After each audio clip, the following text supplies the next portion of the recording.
Hi, my name is Kamiria Hines, and today I will be presenting on autism spectrum disorder and speech or language impairment. I will be having an emphasis on secondary education, more specifically grades 4 through 8. So let's get started. What is autism spectrum disorder, or ASD for short? Autism spectrum disorder is a neurological disorder that affects social interaction and communication. Things like restricted repetitive activities, interests, and behaviors are typically included with this. It is described as a single diagnosis that encompasses conditions that were previously thought to be distinct. An example of this would be Asperger's syndrome. It now falls under the category of autism spectrum disorder. So, how does ASD affect student relationships? For students with autism, social interaction can provide significant challenges. These challenges affect their capacity to establish genuine connections with their peers and sometimes their teachers. They may have a lack of interest in playing with peers or socializing. They may have more solitary activities, kind of keeping to themselves instead of interacting with the class. And this can be particularly hard in situations where group work is assigned, or even things like lunchroom activities or going outside for a field trip.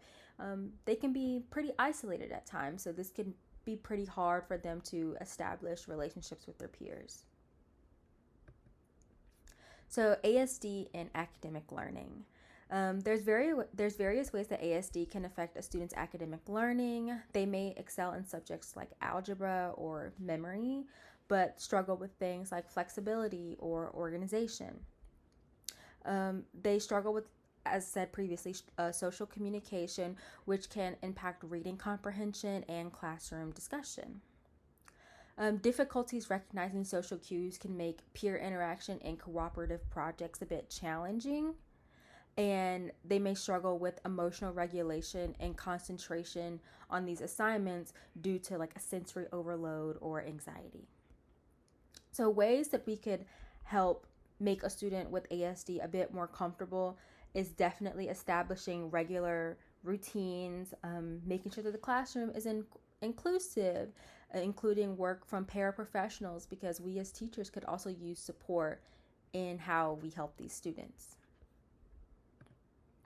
So classroom expectations for these students, or really for anyone, would be a daily routine where outlining the agenda and using visual aids on the board.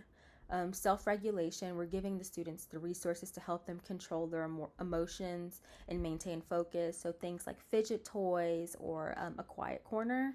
And we're going to support them. We're going to also support ourselves by practicing advocacy techniques, so that way the kids learn from us and learn that it's okay to ask questions and for help without feeling discomfort. So what is speech and language impairment? Communications disorders, including stuttering, poor articulation, or language or voice handicaps, can impact academic achievement, and they're typically referred to as speech or language impairments. Characteristics can include having trouble making noises, stuttering, or other irregularities in their speech patterns, issues with voice quality, volume, or pitch, and the inability to comprehend or apply words appropriately.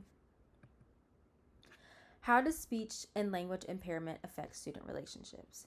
So students with speech and language impairments may find it challenging to communicate effectively. This can cause annoyance, frustration, and even some isolation. This combination of things can make it a bit more difficult for them to make friends and take part in group activities. So students can strengthen their relationships with their peers and develop better communication with the help of speech therapy. So speech and language impairment and academic learning. Since communication is necessary for comprehending all subjects in school, and can have a significant influence on everyone, following instructions and contributing to class debates and reading comprehension can be difficult for these students. All subjects are impacted by speech and language, and difficulties can arise when they feel frustrated when they're not understanding what the teacher is saying, or the voice inflections that the teacher may have. And so things like speech therapy and even communicating with the teacher on how we can better inflect our voices so that way they can understand. So some classroom expectations would be we would remain respectful, practicing respect towards our students and encouraging them to be respectful with one another. Patience. We want to be patient with our students and teach them that, sometimes the world is not in a rush and that it is okay to slow down and listen to what each other is saying and practice active listening. And asking for help, letting students know that they can request extra aid or for me to modify an assignment so that way they can better understand it. So that is everything I have to present. I just wanted to thank you for watching, and I hope you have a very blessed day.